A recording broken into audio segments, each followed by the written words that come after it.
Hello everyone, I would like to welcome you all in today's class, and today we are going to see the fourth number, that is the string in Python. So let me write the name for it. So I'm writing for string.py, and don't forget to write .py. And if you want to see the previous videos, then I have put the link on the description of the playlist as well as on the I button. You can access that from there. So let's start the class today. So what is a string? A string are generally the letters that are enclosed either under the double quote or under the single quote. For example, I am enclosing under the double quote a word aeroplane. So this is a word and it is under the double quote. So this is the string, and it can also be under the single quote. For example, let me say purchase. Okay, this is now under double quote. We can also put it under the single quote like this. Okay, so either in the double quote or in the single quote. And as well as numbers can also be the string if they are enclosed under the double or single quote, like for example 5. Now this 5 is not the number, this 5 is actually the string. Okay, so it can also be string. So those things which are either inside the double quote or inside the single quote, they are known as the string. Okay, so they can be under double or single quote. Now let's see one example. Okay, suppose I have written I won't come today. Okay, so I am writing this thing. Okay, first before this let's write one simple thing. Okay, God exists everywhere. Okay, so I am writing this sentence.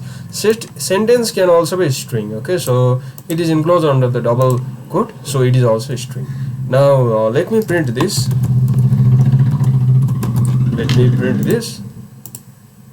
Okay, so while I am printing this, I think it will show me an error because here is some error. So let me comment this out for some time and let me show you. So we can see God exists everywhere. So this is the power of the string. Okay, so now I want to open this. So now we can see it is a sentence. Okay, so I am enclosing this under the single quote.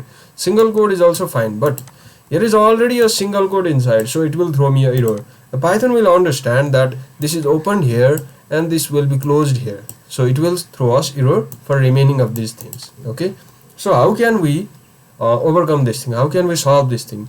So for this we will put a bracket, sorry, not a bracket, a slash, a forward slash before this invalid character.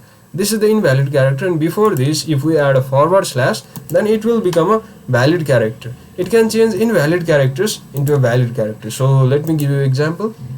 See, you can now see. Let me print this. Okay, I haven't printed it. Let me print this A. Now you can see I won't come today. Okay, so in this way we can convert the invalid characters into the valid characters, and they are also called escape characters. For example, let me show you another example. So suppose he said I am coming soon. Okay, this is one sentence. Okay, so here is outside also double quote and inside also double quote, so Python will be confused now. So now what we do, we put a forward slash here also and we put another forward slash here also. So now this forward slash is converting this double quote and this double quote into a valid character. So now what we see here is, we can see, let me print also, because without printing we cannot see it. Okay, so let me print this, and after this we can see he said I am coming soon. Okay, so we can convert invalid characters into valid with the help of forward slash, not the backward slash. The backward slash is like this, not this one slash. The slash must be like this. This is the forward slash. Okay, so use the forward slash, that is generally above the enter in your keyboard.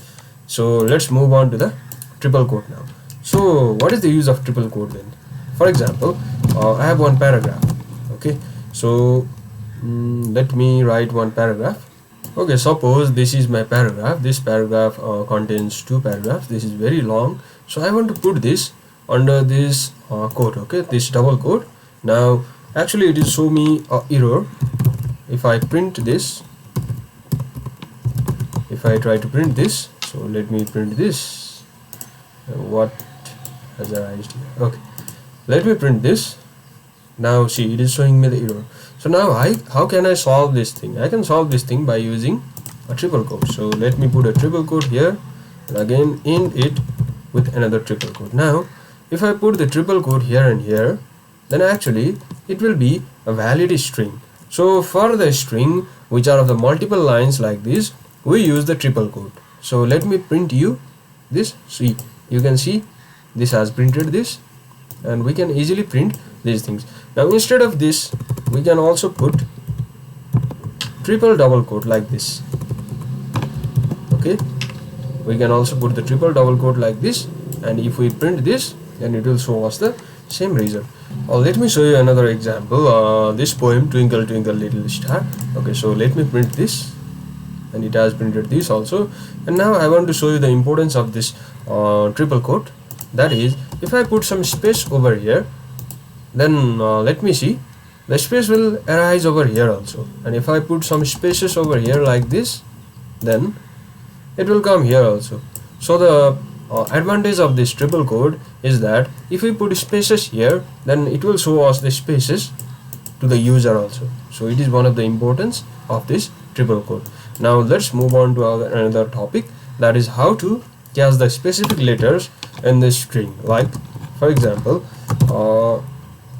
suppose this is aeroplane. Okay, so now what I want to do is I want to cast this R. I want to only print this R. Then I can do that by using, first of all, print, then A. I write A, the name of the string. Then I write, where is this R? 1, 2, 3. Okay, so let me write 3 and let me print this. So I wanted to print this R, but here I can see, oh, it is not showing me R. Why actually it is not showing me R? It is because the Python starts counting from 0. It starts from 0, so it is like 0, 1, 2, 3. So at 3 there is O. So if I want to print R, then I have to put it as 2.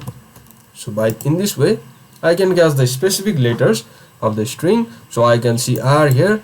So now let's see what happens at 6. So at 6 means 7, like 1, 2, 3, 4, 5, 6, 7. So we can see A here. So in this way we can cast the specific letters of the string with the help of this. We just write the name of the string, then we take the position, and the position always starts from the 0. You must not forget this. Now let me show you what is the length, how to find the length of the string. For example, how many letters are here? There are 9 letters, right? So I am counting this, but Python can also count it for me. How can I count? I just write print, then I write len, then I write A, the name of the string, and let me show you. So you can see 9. So if I put the space in between, I am putting 3 spaces in between, then let me see what happens here. Actually it has shown us 12. So it will count the space also. For length, it will not only count the characters but also count the spaces in between them also. Okay, so you must be careful about that thing. Let me show you another example for that. Suppose B, there are no free launches. Okay, so there are no free launches. Let me write this, and now let me print the length of this, len and B, and let me show you. So here are 25 characters along with the spaces. These spaces are also counted while counting the len. So len function is a very important function. Let's move on to the next, and the next function is to see. Okay, let me give you first one example, then you will be clear about this. For example, okay, suppose this is B. I want to take this B here. Okay, Control X and Control B. I want to put this B. Okay, now I want to check there is this free inside this B or not. Okay, so how can I check that? I just write print, then I write what I want to check. Like I want to check free, so I have written free, then I write in, then I write the name of the string. The name of the string is B. So what I write at first? I first write what I want to check, then I write in, then I write the name of the string. So let me show you what it shows. So it is showing us true. True means free is in B. Yes, free is in B. But now let me see, freed. Is freed in B or not? No. So it has shown us false. So in this way we can check either something is in the string or not. Okay, and we can use not in also. Not in means opposite of that. So Freed is in B or not? It is not in B. So it must be shown what? It must be shown. So for today this much only. In the next class we will be seeing the string, because string is a little longer. So till then, take care, bye bye and namaste.